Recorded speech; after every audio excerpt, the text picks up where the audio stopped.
हम सब अपनी जिंदगी में शॉर्टकट क्यों ढूंढते हैं?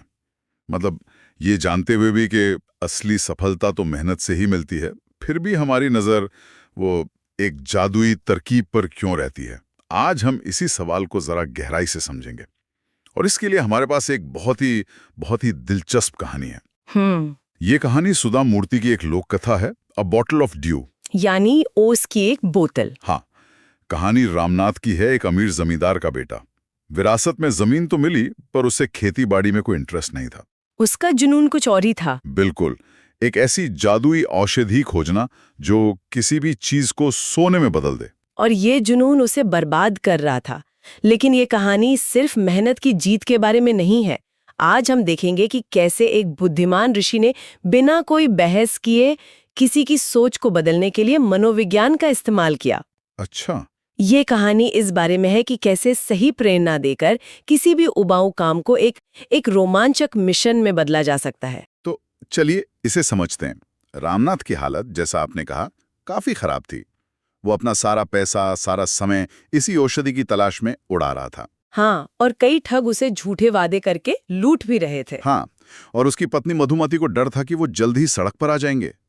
ऐसे में उनके शहर में महीपति नाम के एक बहुत ज्ञानी ऋषि आते हैं। अच्छा। रामनाथ इसे एक आखिरी मौके की तरह देखता है। वो सीधा ऋषि के पास पहुंच जाता है और उनसे पूछता है कि क्या ऐसी कोई औषधि सच में होती है। मुझे ऋषि का जवाब बहुत दिलचस्प लगता है। उनका जवाब ही इस पूरी कहानी की नींव है। वो रामनाथ को डांटते नहीं, उसे मूर्ख नहीं कहते, वो सीधे सीधे मना भी नहीं करते। तो वो क्या कहते हैं? वो कहते हैं, हाँ, हिमालय की अपनी यात्राओं में मैंने सुना है कि ऐसी औषधि कैसे बनाई जा सकती है, लेकिन यह प्रक्रिया बहुत मुश्किल है। ये एक शानदार मनोवैज्ञानिक दाव है। दाव? कैसे? सोचिए, अगर वो कहते ये सब बकवास है, जाओ मेहनत करो, तो क्या होता? रामनाथ उनकी बात कभी नहीं सुनता। सही बात है, वो किसी और के पास चला जाता। बिल्कुल, लेकिन ऋषि ने उसकी उम्मीद को तोड़ा नहीं, बल्कि उसे एक चुनौती के रूप में पेश किया। उन्होंने कहा, हाँ, ये मुमकिन है, पर क्या तुम इसके लिए जरूरी मेहनत करने को तैयार हो? मतलब उन्होंने उसके विश्वास को खारिज नहीं किया, उसे एक नई दिशा दे दी। ठीक यही। ये किसी की सोच को बदलने का पहला नियम है। सामने वाले की दुनिया में जाकर बात करना, अपनी दुनिया से नहीं। और ये काम कर गया। रामनाथ तो जैसे आसमान में उड़ने लगता है। वो तुरंत कहता है कि वो कुछ भी करने को तैयार है। और फिर ऋषि उसे वो तरीका बताते हैं जो सुनने में बड़ा ही अजीब है। बहुत अजीब। वो कहते हैं, तुम्हें एक केले का पौधा लगाना होगा। ठीक है। और उसे रोज अपने हाथों से पानी देना होगा। सर्दियों में जब सुबह उसकी पत्तियों पर ओस जमा हो, तो उसे इकट्ठा करके एक बोतल में भरना है। और जब तुम्हारे पास ऐसी 5 लीटर ओस जमा हो जाए तो उसे मेरे पास ले आना। मैं कुछ मंत्र पढ़ूंगा और वो औषधि तैयार हो जाएगी। हाँ, जिसकी एक बूंद किसी भी चीज को सोने में बदल देगी। 1 मिनट, 5 लीटर ओस? ये सुनने में ही नामुमकिन लगता है। पत्तियों पर ओस की बूंदें कितनी छोटी होती हैं। बिल्कुल, इसमें तो शायद पूरी जिंदगी लग जाएगी। और यही तो ऋषि की योजना का सबसे शानदार हिस्सा है। वो कैसे? आज के कॉर्पोरेट जगत में इसे गेमिफिकेशन कहते हैं। मतलब किसी काम को खेल जैसा बना देना। अच्छा, गेमिफिकेशन। हाँ, उन्होंने एक उबाऊ और मुश्किल काम यानी खेती को एक रोमांचक मिशन में बदल दिया। देखिए, इस मिशन के नियम क्या थे? पहला, एक बड़ा और साफ लक्ष्य, 5 लीटर ओस।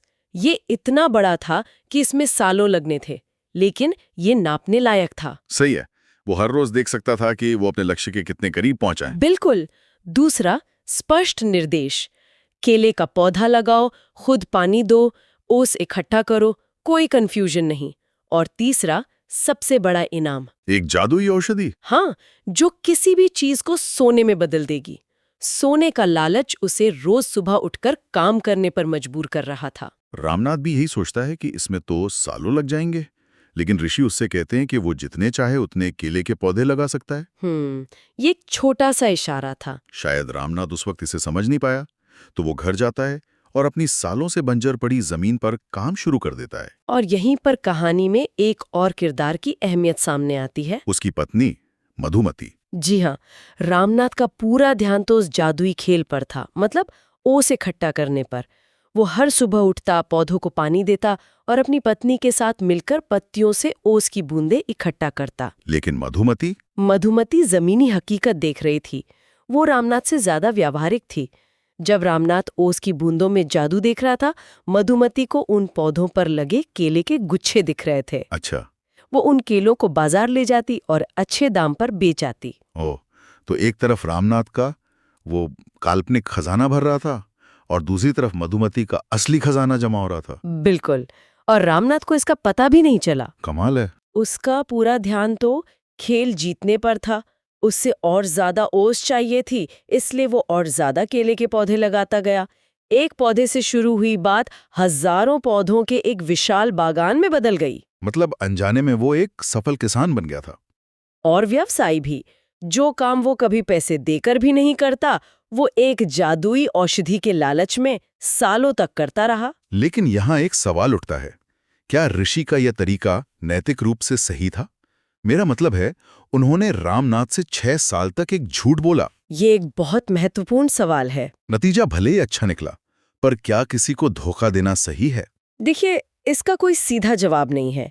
इसे बिहेवियरल एक्टिवेशन का एक रूप कह सकते हैं। Behavioural activation? हाँ, ऋषि जानते थे कि रामनाथ को सिर्फ सलाह देने से कोई फायदा नहीं होगा। उसकी सोच बदलने के लिए उसके काम को बदलना जरूरी था। मतलब सोच से एक्शन बदलने की बजाय एक्शन से सोच को बदलना। ठीक यही। उन्होंने रामनाथ के जुनून को खत्म करने की कोशिश नहीं की, बल्कि उसे एक उत्पादक दिशा में मोड़ दिया। जहां तक धोखे की बात है, तो क्या ये धोखा था या एक गहरा सबक सिखाने का तरीका? उन्होंने रामनाथ से कुछ लिया तो नहीं, बल्कि उसे उसकी अपनी ही छिपी हुई क्षमता से मिलवाया। सही बात है। कई बार लोगों को सच दिखाने के लिए उन्हें एक कहानी में शामिल करना पड़ता है। बिल्कुल। और ये कहानी 6 साल तक चलती है। 6 साल! 6 साल की लगातार मेहनत के बाद आखिरकार रामनाथ की बोतल भर जाती है। वो उसे लेकर बड़ी उम्मीद से ऋषि के पास पहुंचता है। उस पल की बेसब्री महसूस की जा सकती है। ऋषि मुस्कुराते हैं, बोतल पर कुछ बुदबुदाते हैं और उसे वापस कर देते हैं। कहते हैं, जाओ इसे आजमाओ। रामनाथ भागकर घर जाता है। तांबे के एक बर्तन पर औषधि की कुछ बूंदें डालता है और अपनी सांस रोककर इंतजार करता है। और कुछ नहीं होता। कुछ भी नहीं। तांबे का बर्तन तांबा ही रहता है। मैं सोच सकता हूँ कि रामनाथ को कैसा लगा होगा। 6 साल की मेहनत, उम्मीदें सब एक पल में मिट्टी में मिल गईं। वो गुस्से में ऋषि के पास वापस जाता है और चिल्लाता है, आपने मुझे धोखा दिया, मैंने अपनी जिंदगी के 6 साल बर्बाद कर दिए। उसका गुस्सा बिल्कुल जायज था। हाँ। और अब कहानी का सबसे खूबसूरत पल आता है। ऋषि गुस्सा नहीं करते, वो बस मुस्कुराते हैं। वो मधुमती को इशारा करते हैं। अच्छा। मधुमती एक बड़ा सा बक्सा लेकर आगे आती है और उसे खोलती है। अंदर सोने के सिक्कों का ढेर लगा होता है जो धूप में चमक रहा था। रामनाथ की आंखें वो खुली की खुली रह जाती हैं। वाह। ऋषि तब हैरान रामनाथ को समझाते हैं, बेटा, किसी भी चीज को सोने में बदलने वाली कोई जादुई औषधि नहीं होती। असली जादू तुम्हारे हाथों में और इस जमीन में था। हाँ, जब तुम ओस इकट्ठा कर रहे थे, तुम्हारी पत्नी उन पेड़ों के फल बाजार में बेच रही थी। ये सोना उसी से आया है। ये तुम्हारी कड़ी मेहनत है जिसने मिट्टी को सोने में बदल दिया है। और आखिर में कहते हैं, असली जादू यही है। कमाल है। तो असली सोना तो खेतों से ही निकल रहा था और रामनाथ को इसका पता भी नहीं था। मतलब कैसे हम किसी एक चीज पर इतना फोकस हो जाते हैं कि अपने आसपास हो रहे असली जादू को देख ही नहीं पाते। यही तो कहानी का सार है। ऋषि ने रामनाथ को भाषण नहीं दिया, उन्होंने उसे अनुभव करवाया। 6 साल की मेहनत ने सिर्फ उसे अमीर नहीं बनाया, बल्कि उसे एक मेहनती और धैर्यवान इंसान भी बना दिया। वो बाहरी प्रेरणा यानी सोने के लालच के साथ शुरू हुआ था, लेकिन इस सफर के अंत में उसे अंदरूनी संतुष्टि मिली। अपनी मेहनत से कुछ बनाने की खुशी। बिल्कुल। ऋषि ने उसे एक शॉर्टकट का वादा करके लंबे लेकिन सबसे भरोसेमंद रास्ते पर चला दिया था। तो इसका हमारे लिए क्या मतलब निकलता है? रामनाथ को तो अपनी गलती और असली दौलत का मतलब समझ आ गया। हमारे लिए इसका मतलब है कि हमें अपनी जिंदगी की जादुई औषधियों को पहचानना होगा। मतलब वो शॉर्टकट जिनके पीछे हम भागते हैं। ये कहानी मुझे उन लोगों की याद दिलाती है जो स्टॉक मार्केट में अगली बड़ी चीज खोजते रहते हैं, ये सोचकर कि एक ही ट्रेड उन्हें अमीर बना देगा, जबकि वो अपने मौजूदा करियर में थोड़ी और मेहनत करके कई ज्यादा कमा सकते थे। सही बात है। रामनाथ की जादुई औषधि आज के जमाने का गेट रिच क्विक सपना है। बिल्कुल। और उन केले के बागानों का क्या, जिन्हें हम नजरअंदाज कर रहे हैं? वो केले का बागान हमारे अपने हुनर हो सकते हैं, हमारे रिश्ते, हमारा स्वास्थ्य, या कोई ऐसा प्रोजेक्ट जिस पर हमें धीरे धीरे रोज मेहनत करने की जरूरत है। कहानी हमें सिखाती है कि प्रगति अक्सर उबाऊ होती है। रोज सुबह उठकर ओस की बूंदें इकट्ठा करना कोई रोमांचक काम नहीं है, है ना? नहीं, बिल्कुल नहीं। लेकिन लगातार किए जाने पर यही उबाऊ काम असाधारण नतीजे देता है। तो ये एक सवाल है जिस पर सोचा जा सकता है। और उन केले के बागानों का क्या, जो ठीक हमारे सामने है लेकिन हम उन्हें किसी आसान रास्ते की तलाश में देख नहीं पा रहे हैं?